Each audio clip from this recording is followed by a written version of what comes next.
Buenas tardes, señoras y señores, y ante todo quiero agradecerles a ustedes que una vez más vengan a oírme de temas que del mundo antiguo, pero que tienen interés hasta el mundo moderno, hasta nuestros días, a oírme. La España del siglo IV, o sea, del Bajo Imperio, aunque estaba prácticamente pagana, ¿para qué nos vamos a engañar?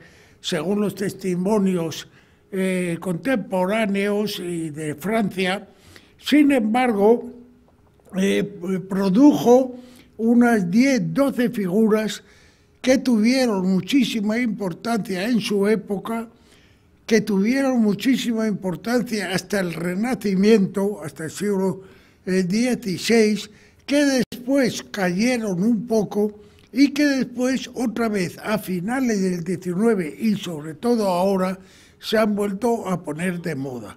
Es verdad que estas figuras antes influían en la masa de la población, en la masa del cristianismo, y ya entonces a finales, después del Renacimiento, pues estas figuras cayeron, pero después a finales del XIX y más ahora después de la Segunda Guerra Mundial, se han puesto de moda, por lo menos entre los intelectuales, y cada vez alguna de estas figuras, como veremos, tiene mucha predicamento, se han puesto de moda.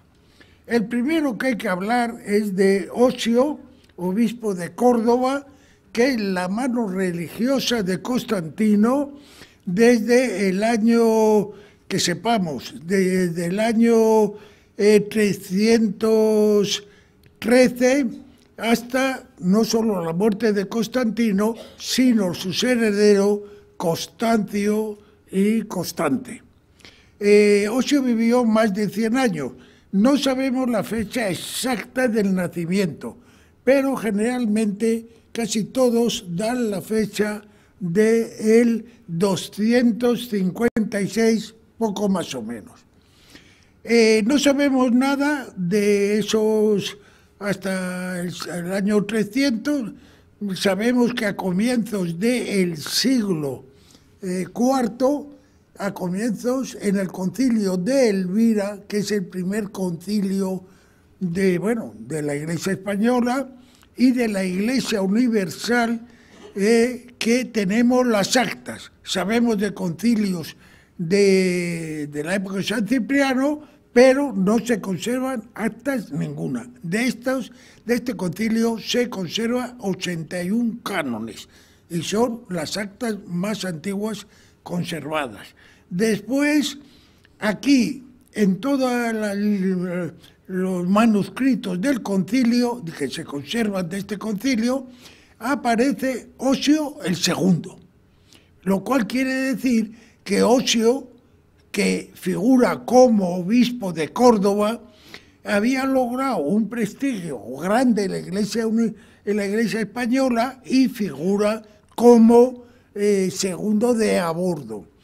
Los estudios que se han hecho sobre el concilio otro dato que sabemos antes del concilio de Elvira, por una carta que él escribe a Constancio, al emperador Constancio, es que en la persecución de Diocleciano, desde el 303 al 311, que en España tuvo pocos mártires, quizás porque unos han dicho que dependía del padre de Constantino y aquí no aplicó la persecución. Otros han dicho que es que no había cristianos. Desde luego, por lo que sabemos, por las actas por lo que dice Prudencio de los mártires y lo que sabemos por las actas de los fieles, mejor dicho, obispos y presbíteros que van al concilio de Elvira, el cristianismo estaba muy retrasado. Dice la carta que él sufrió tormentos por tu abuelo en la época de la persecución de Diocleciano. Osio aparece el segundo de a bordo, el segundo citado, en el concilio de Elvira. Voy a decir nada más que 4 cosas del concilio de Elvira por una sencilla razón, porque la investigación generalmente española y alemana y tal, ya en el siglo XVI, en el siglo XIX, asentó el criterio que en gran parte las actas del concilio o el contenido de las actas se debe a Osio.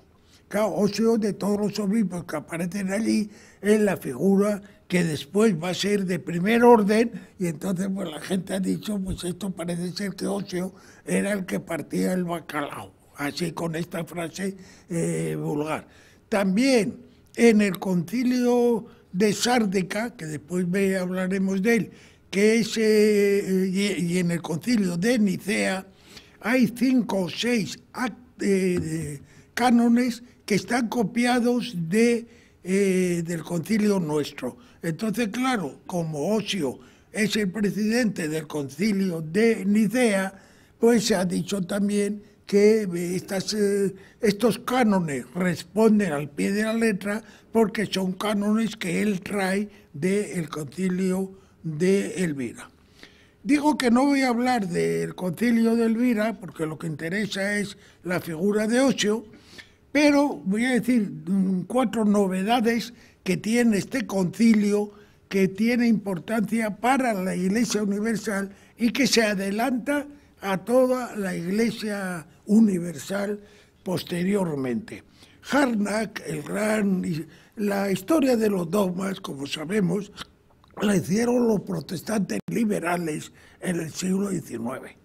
Y los católicos, en general, pues admitimos las teorías de estos señores sencillamente porque eran un estudio de fuentes muy bueno, y como tampoco eran radicales ni nada, sino lo que hacían era decir lo que dicen las fuentes, pues admitieron el concilio, lo que decía sobre el concilio de Elvira. Harnack, que es la gran autoridad dentro de los protestantes liberales, muerto en el 32, decía, al cual los católicos hemos saqueado de una manera indecente, ¿para qué no vamos a decir?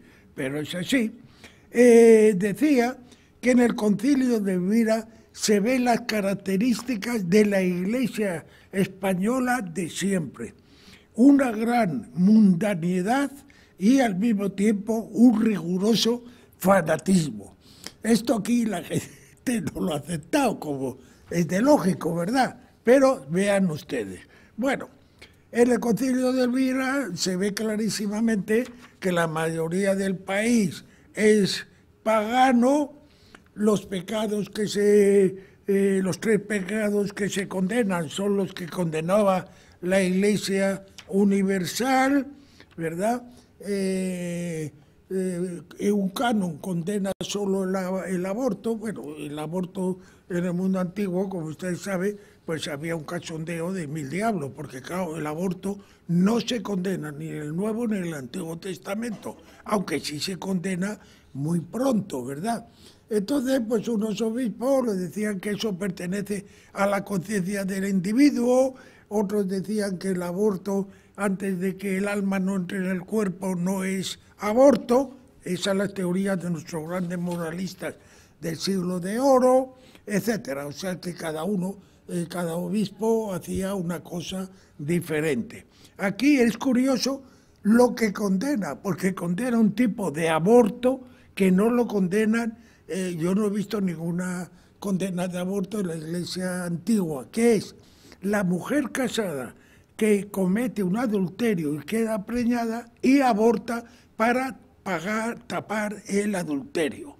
Eso es lo único que condena la Iglesia española hasta el 572 Concilio de Braga.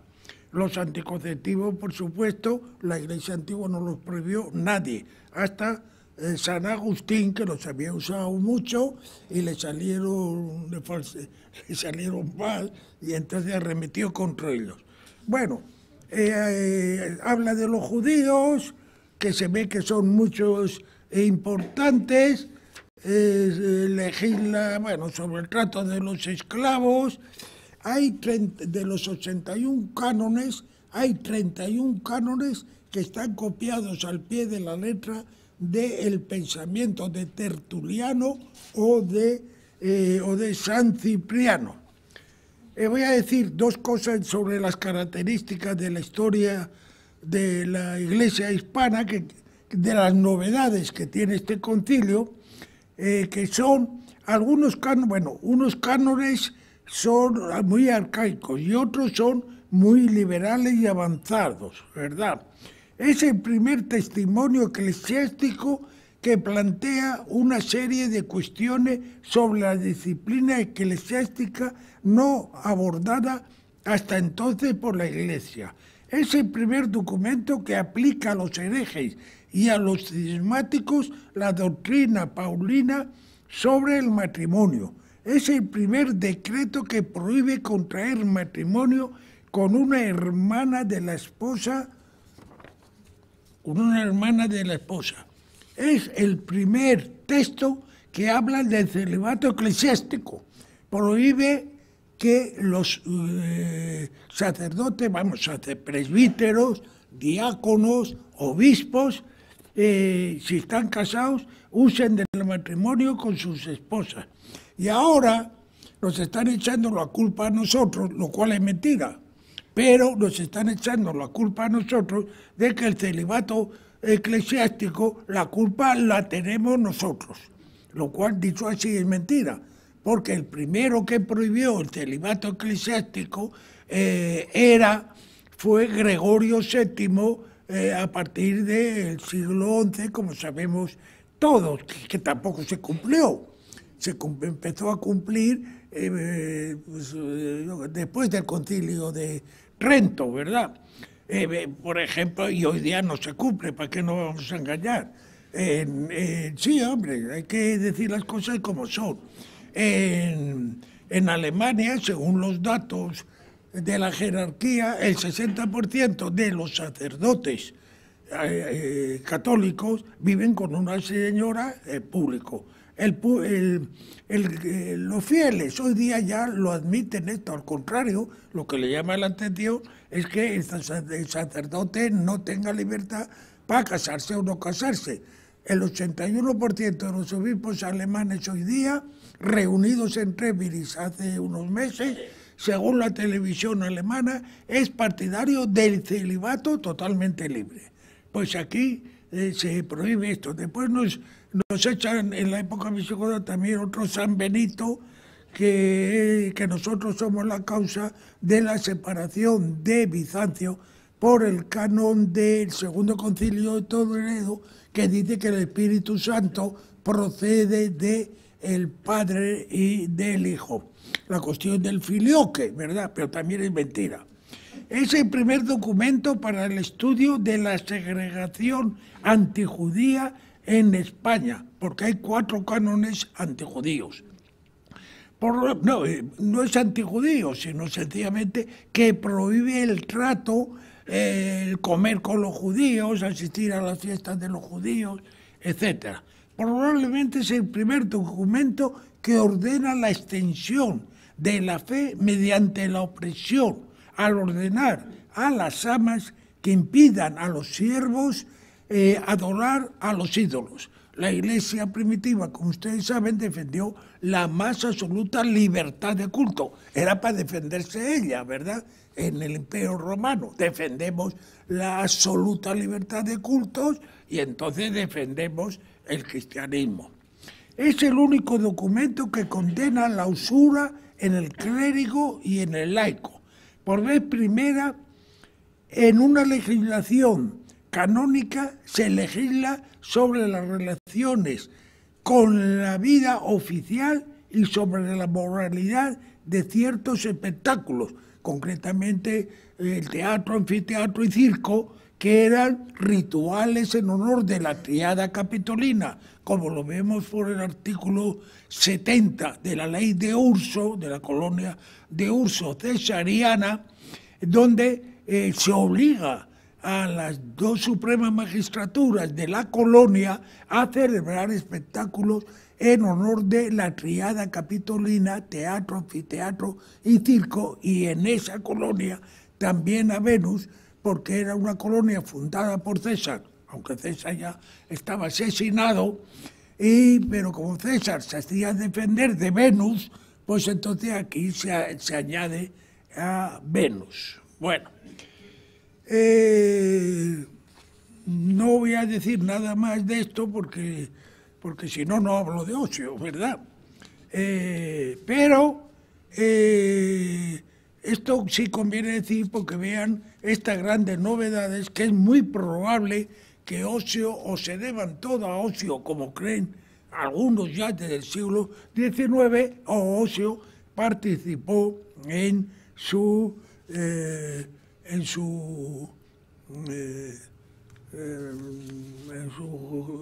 gestación. Bueno, Ocio aparece después.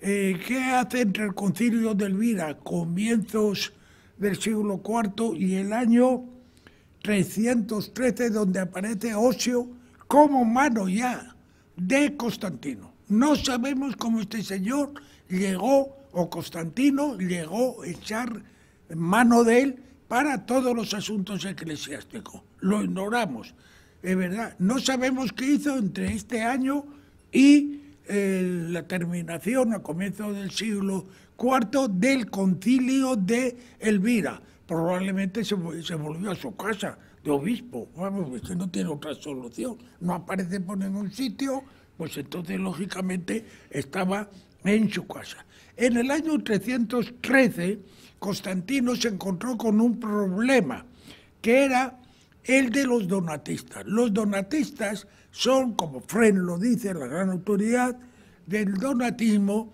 son los herederos de la teoría de San Cipriano. Estos señores, a los obispos apóstatas, los deponían tranquilamente y nombraban a otros.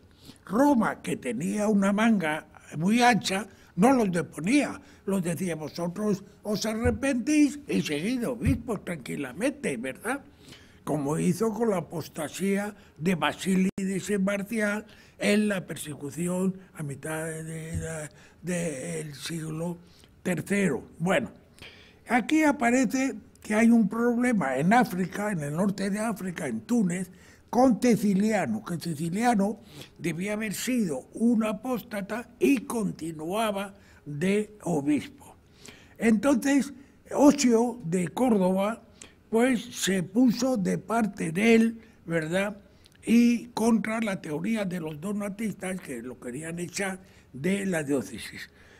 Constantino escribió una carta a Ceciliano en la que le comunicaba que había determinado, primero se puso de parte de él, posiblemente por influjo de Ocio, que se había puesto de parte de Ceciliano. Pero en esta carta, Constantino que le dice a Ceciliano que ha determinado dar unas cantidades de dinero a una serie de obispos del África proconsular, que es Túnez, de las dos Mauritanias y de Numidia, que eran 3.000 foles, que eso es una cantidad relativamente grande en aquella época. Y le manda una carta a el jefe de finanzas, que era Urso del imperio, Constantino, y le dice que le manda esta carta y que haga la distribución de dinero según los datos que le va a dar Ocio en una carta. Que, o sea, Ocio llevaba una carta de Constantino y que reparte el dinero según la documentación que le va a entregar Ocio. Esto, bueno, los donatistas no admitieron esto, acudieron a Constantino porque querían que lo juzgara los obispos neutrales de Francia, y acudieron allí y tal. Bueno, pero este asunto no nos interesa. El hecho es que los obispos galos no depusieron a Ceciliano. Pero lo importante es lo que he dicho. Este año del 313, vemos ya a Osio totalmente al servicio de Constantino para asuntos eclesiásticos, ¿verdad? Bueno, la intervención más importante, como todos sabemos, es la de Osio en el concilio de Nicea, que es el primer concilio universal convocado por Constantino para solucionar el problema arriano, ¿verdad? Arrio era un presbítero de Alejandría que defendía una tesis sobre Cristo y sobre el Padre que chocaban con lo que defendía el obispo Alejandro de Alejandría. Arrio defendía que era un trascendentalista absoluto de Dios, ¿verdad? Defendía que Dios, o sea, el Padre, es el único sin principio, el único eterno y el único sin ser engendrado. Arrio defendía que Dios estaba dotado de una naturaleza propia con respecto al Hijo. Más aún, proponía que este es, dijéramos, extranjero, extraño, por carácter al Padre, que era el único sin principio. Arrio no negaba que Cristo fuera Dios, sino que decía que era un Dios secundario, subordinado al Padre, y defendía que había sido creado en un momento, ¿verdad? No durante toda la eternidad, como defendía la teoría del Logos de Orígenes. Bueno, Constantino, como se vio obligado, porque el que manda lo que quiere es que los súbditos no se peguen, ¿verdad? O sea, no metáis bulla y solucionar vuestros problemas y dejarnos en paz. Pero claro, Constantino se veía obligado a entrar porque estos acudían a Constantino con problemas religiosos, ¿verdad? De lo cual Constantino no tenía ni la menor idea. Bueno,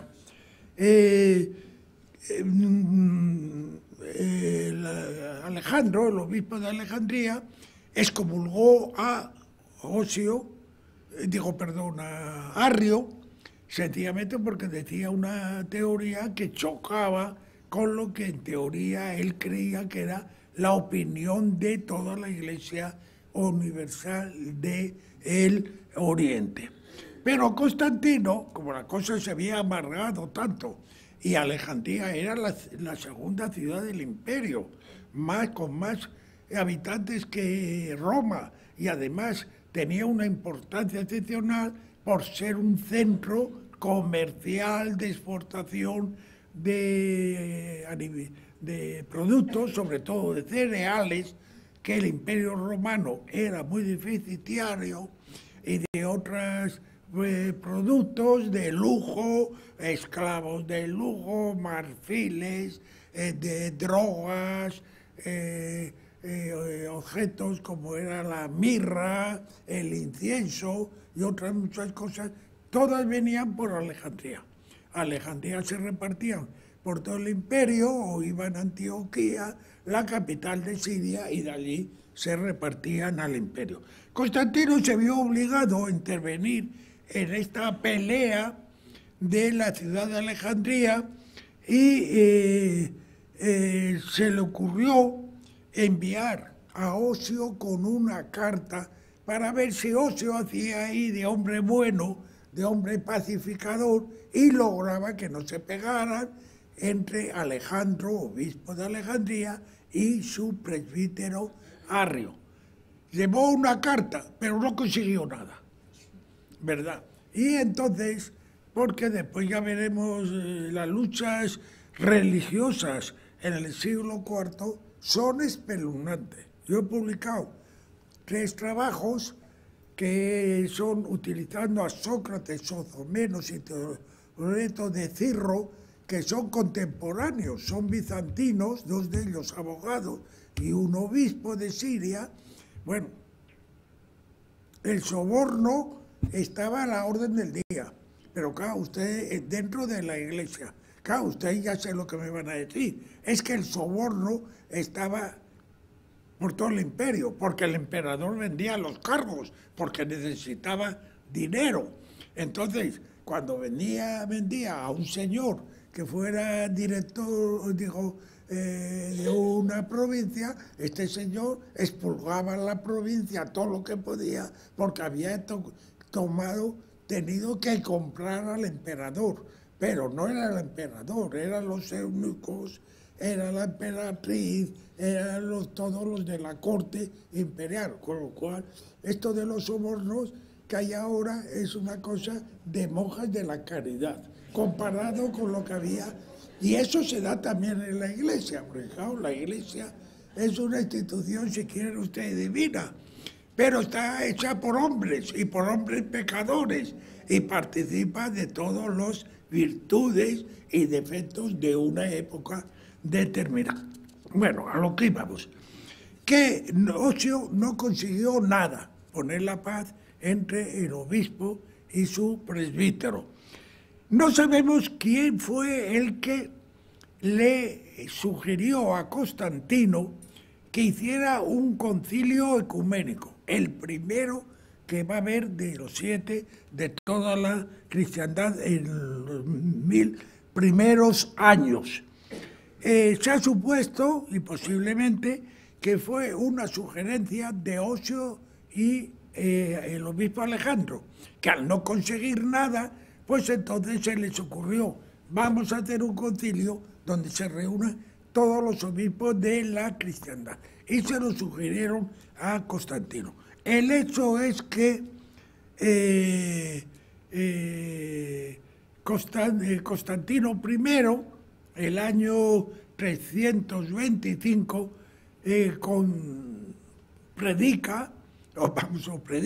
anuncia que hay un concilio de todos los obispos de la cristiandad y que lo va a presidir Osio. Es decir, Osio, que ya le hemos visto como mano derecha de Constantino, era la mano derecha de Constantino y pone como presidente del concilio pues a un hombre de absoluta confianza de él, que era un hombre de religión y probablemente como un gran técnico en materia religiosa. El hecho que se celebró el concilio de Nicea en frente de Constantinopla, en la parte de Asia Menor, como ustedes saben. Hubo un concilio, allí se reunieron prácticamente pagados, todos los gastos de viajes, estancia, por el emperador, y entonces Osio fue el presidente. Lo importante ahí era la lucha contra Arrio, porque el concilio se reunía para solucionar el problema arriano. Si es que Arrio tiene razón, que Cristo es un Dios subordinado y no es eterno al Padre, o lo contrario, la teoría de orígenes del Logos, ¿verdad?, que era eterno, o sea, que la creación del Hijo era eterna, anterior a la creación del universo y del mundo. No voy a hablar de los actas del concilio, de los temas, que son 20 cánones, porque en realidad Nicea ha pasado la historia por el asunto, como ustedes saben, del credo. Hubo una lucha feroz entre arrianos y ortodoxos, pero ahí Osio debió manejar, que era un hombre, como demostró en el concilio de Sárdica después, muy hábil, pues logró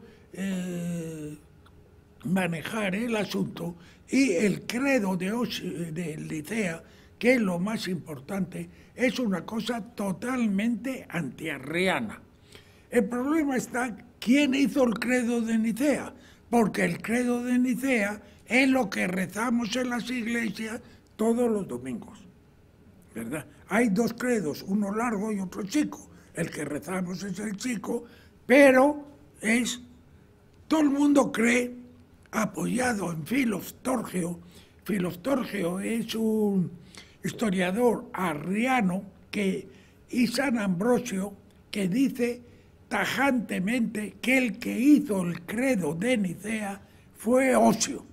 Claro, que un arriano diga esto, pues tiene mucha importancia, ¿verdad? Porque precisamente el credo de Nicea iba contra la teoría arriana, ¿verdad? Bueno, y esto es muy importante. El credo de Nicea, pues hubo una serie de obispos que no lo aceptaron, unos 7, y fueron expulsados de la iglesia y fueron desterrados por el emperador, al Ilirio, o por ahí algunos de ellos, y tal. El credo de Nicea defendía la teoría antiarriana al pie de la letra, pero puso una frasecita que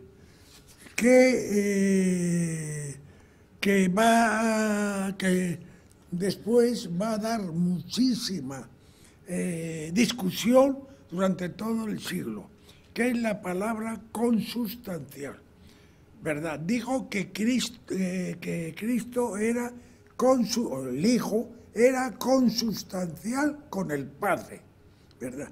Eso es la palabra homoousios. Esa palabra no está en la revelación bíblica en ningún sitio, ni se había utilizado por nadie antes del concilio de Nicea. ¿De dónde viene la palabra homoousios, consustancial? Que después ya he dicho, va a ser discutida largamente, incluso por los antiarrianos, porque decía que entonces era una teoría de Sabelio. Sabelio era un hereje, llamémoslo así, del 220 de Roma, que defendía que el Padre y el Hijo eran la misma cosa. Y claro, entonces el Hijo es eterno, porque el Padre es eterno, y el Hijo es Dios eterno, porque el Padre es eterno. Entonces, unos orientales, pues empezaron después del concilio a decir, bueno, pero si decimos que es consustancial, caemos en la herejía de Sabelio. Otros decían que esa palabreja no estaba en la revelación ni en ningún autor anterior al concilio de Nicea. Entonces, el problema arriano va a durar hasta finales del siglo IV, cuando Teodosio, pues por las buenas, un día da un plumazo y suprime el arrianismo y suprime el paganismo y convierte al cristianismo en la única religión del Estado. O sea que el que convierte el cristianismo en religión del Estado no es Constantino, como la gente cree. Constantino lo que hace es darle libertad a la Iglesia y llenarla de privilegios económicos. Constantino y los que vienen después, claro. Pero el que hace fue Teodosio I, que no se sabe cómo le dio esa ventolada. Le han echado la culpa, generalmente, porque hay que decir la verdad, las mujeres tienen una influencia grandísima. Eso lo vemos hoy día, ¿verdad? Cualquier matrimonio manda a la mujer, y los demás son naranjas de la China, y mentiras, además. Bueno, pues en la Iglesia pasaba lo mismo, ¿verdad? Y se ha supuesto que Flacila, que era la mujer de Teodosio, que era católica furibunda, y de la cual sabemos muy poco, está en la base de esta condena. No lo podemos probar, pero es muy probable que su esposa influyera en Teodosio. Bueno, el hecho es que el concilio de Nicea no valió para nada, porque el problema arriano se mantuvo mucho peor. Casi todos votaron, menos 7, 8, votaron el credo que se proponía. Unos fueron los que no votaron, expulsados, otros de los que votaron sí, pero después fueron a su casa y empezaron a pensar, pero si es que en la palabra consustancial caemos en la herejía de Sabelio, y se volvieron para atrás y tal. Simonetti, que es uno de los grandes especialistas como ustedes saben, de la historia de la Iglesia y del dogma italiano, cree que Osio no era la figura capacitada para presidir un concilio sobre este tema. ¿Por qué? Porque en el Occidente, y entiendo por Occidente, norte de África, Roma, las Galias, España, no existía absolutamente problema arriano, ni estaban capacitados para nada, ¿verdad? Porque estos orientales se movían en una terminología y en unos estratos que arrancaban de Orígenes, de Luciano de Samosata, de cosas de estas, ¿verdad? Y para Osio era un mundo completamente, por así decir, desconocido. Esta es la opinión de Simonetti.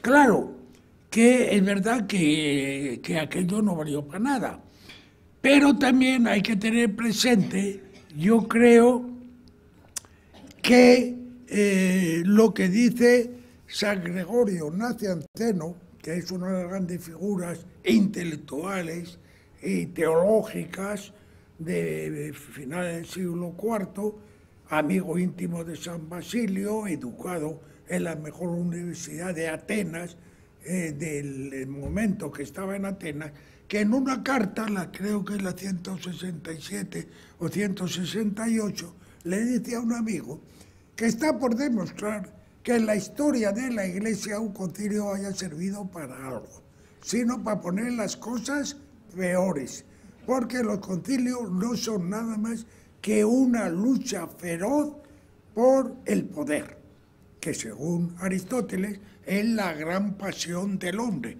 No es la pasión sexual, sino es la pasión del poder. Porque si tiene usted poder, tiene usted satisfacción sexual, tiene usted dinero, lo que no puede usted comprar es la salud. Pero bueno, puede usted comprar otras cosas. Bueno, seguimos para adelante porque si no, a la hora nos echan. La cosa no valió para nada, como he dicho. Entonces, a Osio, a San Atanasio, que era íntimo amigo suyo y el gran defensor contra Arrio, y Máximo se reunieron en Treveris, en Alemania, como ustedes saben, que en ese momento jugaba un papel importantísimo en el imperio, y se les ocurrió hacer otro concilio, a ver si se podía, de alguna manera, llegar a un acuerdo con los orientales, con los seguidores de Arrio.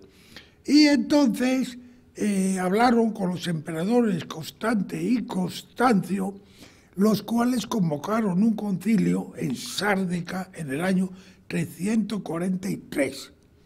Pero en este concilio los arrianos no quisieron ir, pero fueron porque lo había convocado el emperador y claro, no les quedaba más remedio que obedecer al emperador. Entonces estos llegaron allí y dijeron que, bueno, que ellos participaban si se condenaba a Atanasio, ¿verdad? Cosa que, claro, todos los occidentales que estaban allí reunidos y los que habían convocado el concilio dijeron, no, de entrada no podemos convocar a San Atanasio sin oírle. Entonces ahí Osio demostró unas grandes capacidades de diplomático con los obispos arrianos que eran los de Occidente, de Oriente. pero no consiguió nada porque estos se exigían de poner a San Atanasio. Y este llegó y le dijo, bueno, mira, yo acepto que me presentéis todas las acusaciones contra Atanasio. Si se le ve culpable, pues entonces se condena a San Atanasio. Y si no se le ve culpable, pues Atanasio es inocente. Pero esto ellos no lo admitían, ¿sabes? El hecho, y se dieron el bote y se acabó. El concilio de Sárdica no valió para nada. Lo que hizo fue reforzar el concilio de Nicea, porque se quedaron los occidentales. Los occidentales no tenían ningún problema en el concilio de Nicea. El problema era para los orientales, ¿verdad?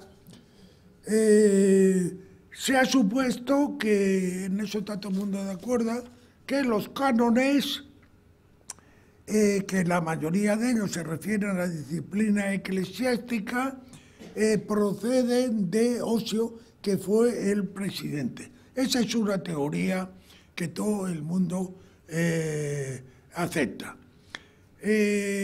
Sobre Osio, en esta época, su gran amigo Atanasio, en su libro Apología de Fuga Sua, o sea, de él, hace un juicio que trató mucho a San Atanasio sobre Osio.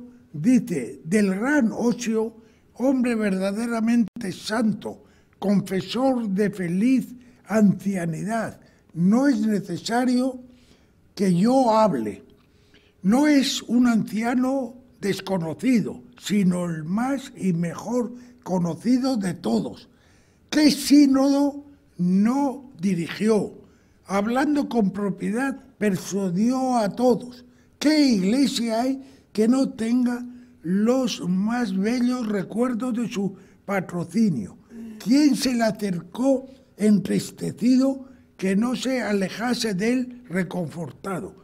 ¿Qué necesitado le pidió algo y se fue sin conseguirlo? Vean ustedes que en este momento, poco más o menos, el juicio de Atanasio sobre Osio es este.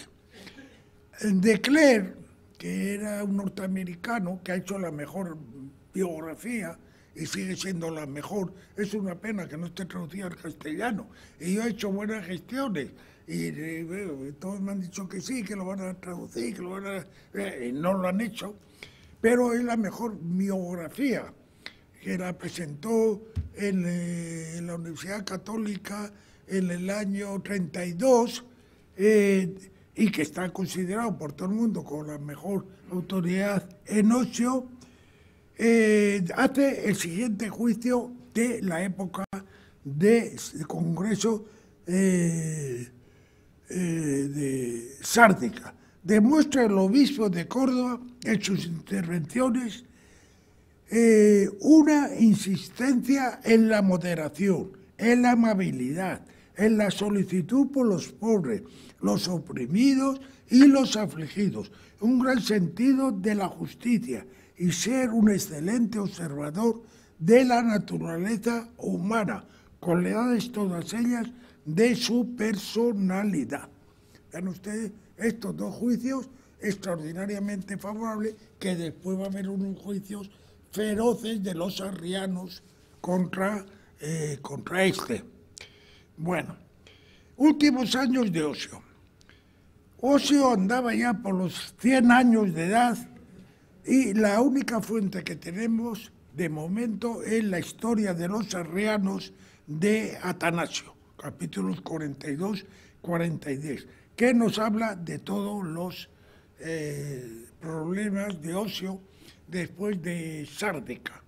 Bueno, el problema es que Constantino, que se hizo bautizar por un obispo arriano en el 337, pues se encontró con un problema, que su hermana Constanza, ¿verdad?, la del mausoleo de Roma, pues era amiga de los arrianos, así, ¿verdad? Con lo cual, pues se encontró que en su misma casa, pues había elementos filoarrianos. Bueno, Y después los sucesores, unos fueron cristianos ortodoxos y otros como Constancio y Constante fueron arrianos. O sea que unos de los herederos, sucesores en el imperio, unos fueron arrianos y otros fueron ortodoxos, lo cual demuestra que el concilio de Nicea no valió para solucionar el problema arriano, ¿verdad? Constancio, que estaba en Milán, obligó a Osio a ir y le solicitó que condenase a Atanasio y entrara en comunión con los arrianos. Osio se negó rotundamente y se volvió a su tierra. Los obispos arrianos siguieron acusando ante el emperador a Osio. Constancio le escribió varias cartas a Córdoba, donde estaba Osio, unas veces halagándole, otras veces amenazándole, y no consiguió absolutamente nada, ¿verdad?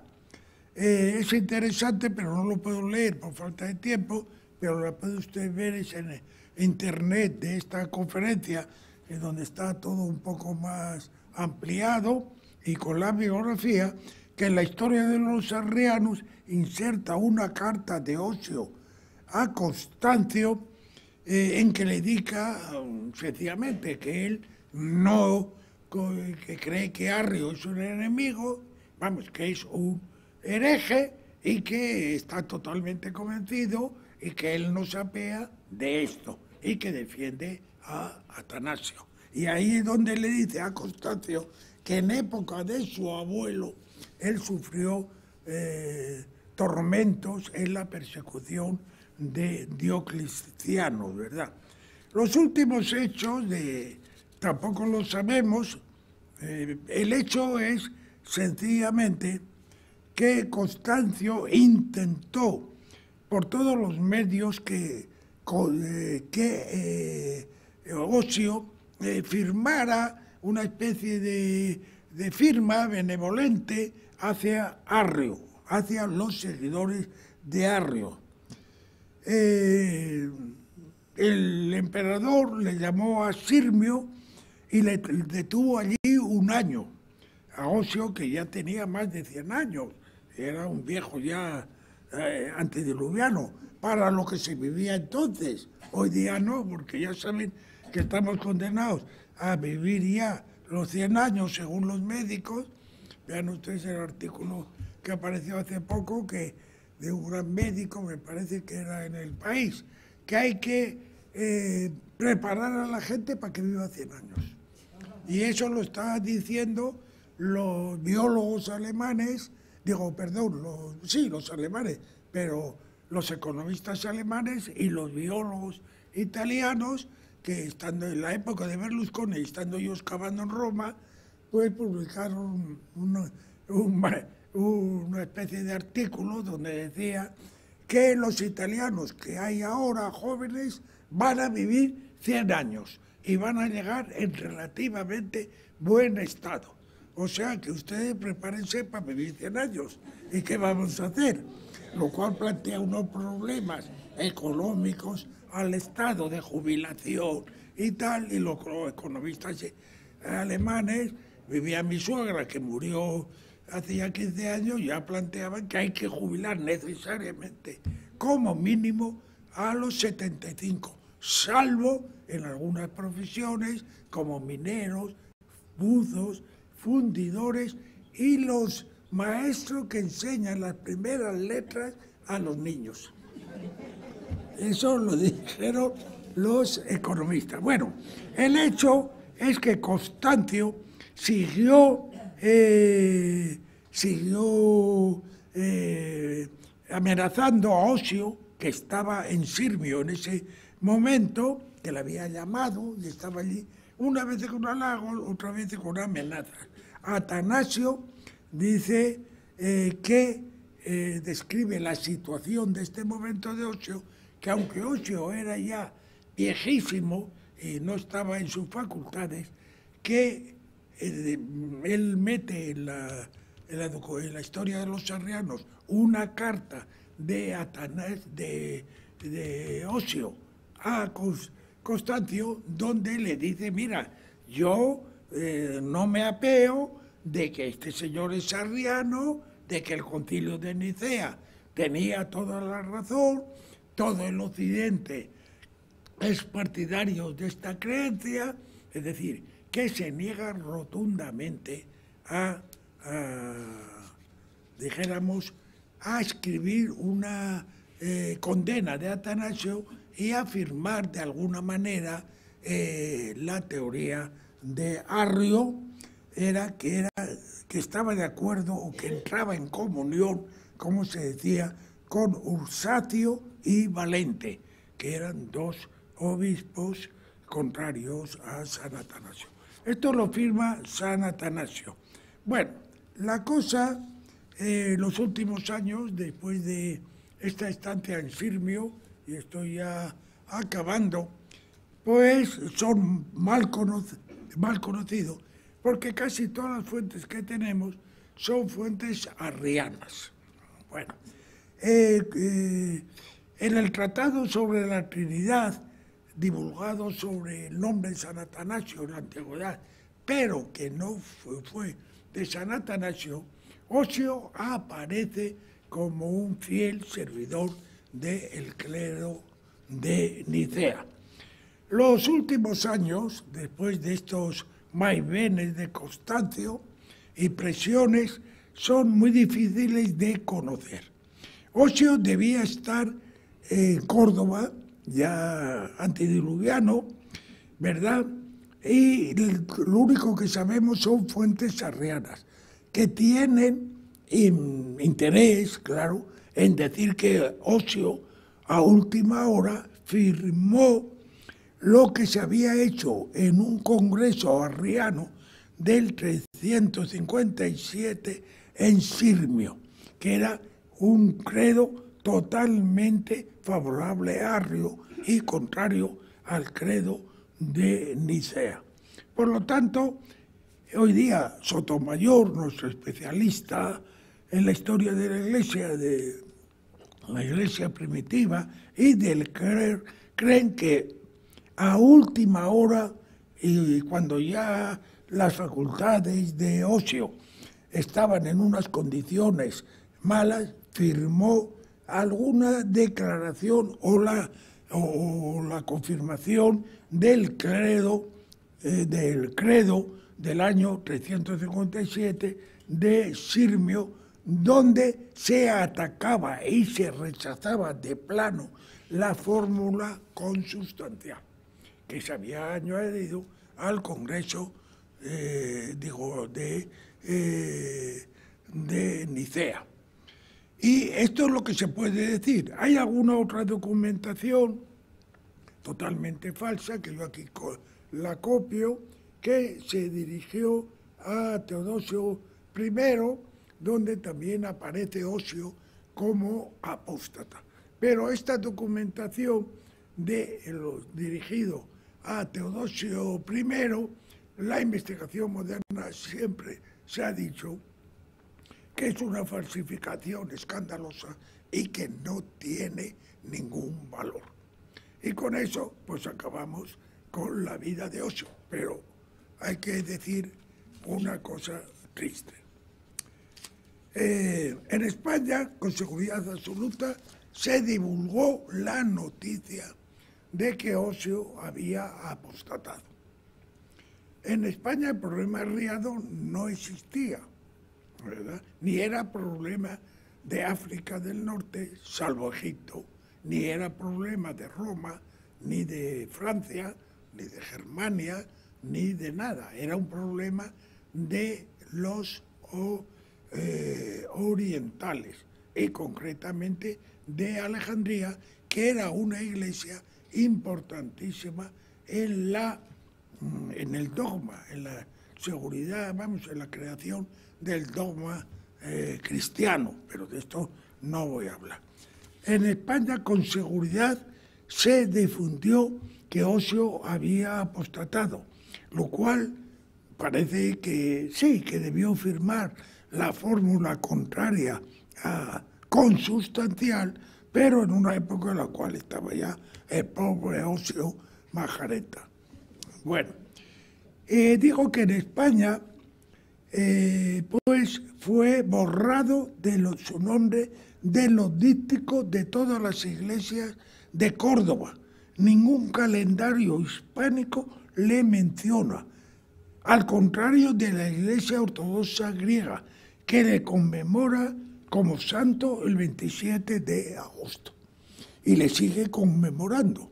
Hoy día, pues la gente, vamos, tanto en España, los que Sotomayor y la gente que ha trabajado sobre esto no dan ningún valor a la firma de Sirmio del 357, por la situación ya en que estaba Ocio, que no podía con los pantalones, ¿verdad? ¿Cómo nos cuenta San Atanasio? Y Atanasio acepta que firmó, pero dijo que si aquel hombre ya no tenía dominio suyo, ni sabía lo que firmaba. Pero la Iglesia española lo rechazó a la gran figura que tenía del siglo IV y la Iglesia ortodoxa lo celebra. ¿Cuál es la gran aportación de Ocio a nosotros? Pues el credo de Nicea. O sea que nosotros en las misas todos los días rezamos el credo de Nicea, que como ustedes saben hay dos versiones, una más grande y otra más chica. La que rezamos es la más chica y los sacerdotes en el breviario pues rezan todos los días la fórmula larga. Ahora, Ocio, para un eclesiástico del siglo XXI, es también un altísimo ejemplo de vida austera durante toda su existencia y un gran defensor de pobres y afligidos. Y nada más. Muchísimas gracias por su atención.